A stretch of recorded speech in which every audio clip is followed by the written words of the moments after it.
क्या तुम भी ऐसी टेक्स्ट एनिमेशन बनाना चाहते हो वो प्रीमियर प्रो में और फिर उसको प्रीसेट की तरह सेव करना चाहते हो ताकि उसको कहीं भी यूज कर सको? आ जाओ फिर। देखो, अगर तुमको कोई भी स्मूथ एनिमेशन बनानी है तो एक बात हमेशा याद रखना, तुमको अपना पहला एनिमेशन खत्म होने से पहले ही दूसरा एनिमेशन शुरू कर देना है। और प्रीमियर प्रो में तुमको स्मूथ एनिमेशन बनाने के लिए हमेशा ट्रांसफॉर्म इफेक्ट का यूज करना है, और ट्रांसफॉर्म लगाने से हमको मोशन ब्लर भी मिल जाता है। लेकिन अब इसे करते कैसे हैं? आ जाओ। देखो, सबसे पहले तुमको अपना टेक्स्ट लिख लेना है, और हाँ, अपने टेक्स्ट को हमेशा सेंटर में अलाइन कर लेना, जो कि तुम यहाँ प्रॉपर्टीज पैनल में जाके कर सकते हो। और याद रखना, सेंटर में अलाइन करना बहुत जरूरी है। उसके बाद तुमको अपने टेक्स्ट में ट्रांसफॉर्म इफेक्ट डालना है और तुमको इसका शटर एंगल फुल 360 डिग्री कर देना है और इस ऑप्शन को अनटिक कर देना है। इससे तुम्हारा मोशन ब्लर इनेबल हो जाएगा।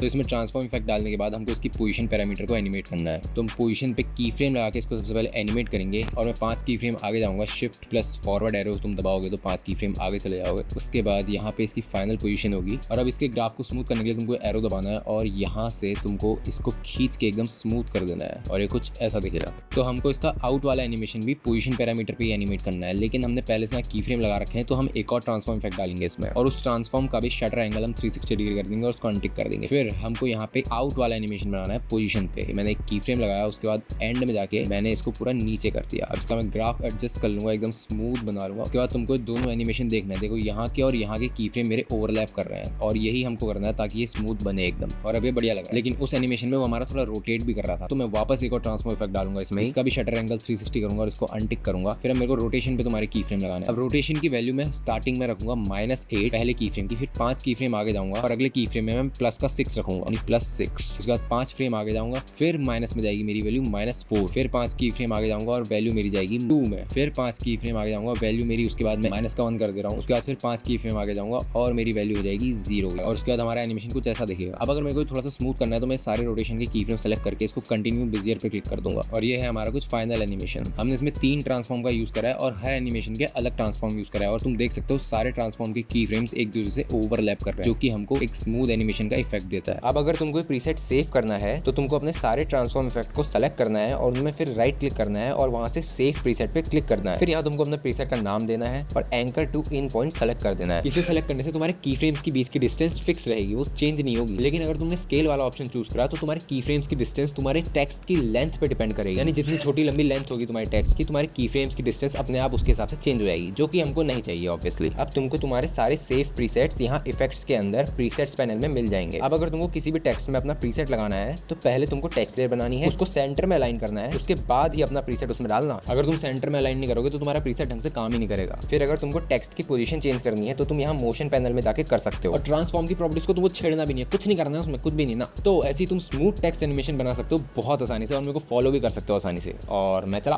Bye bye.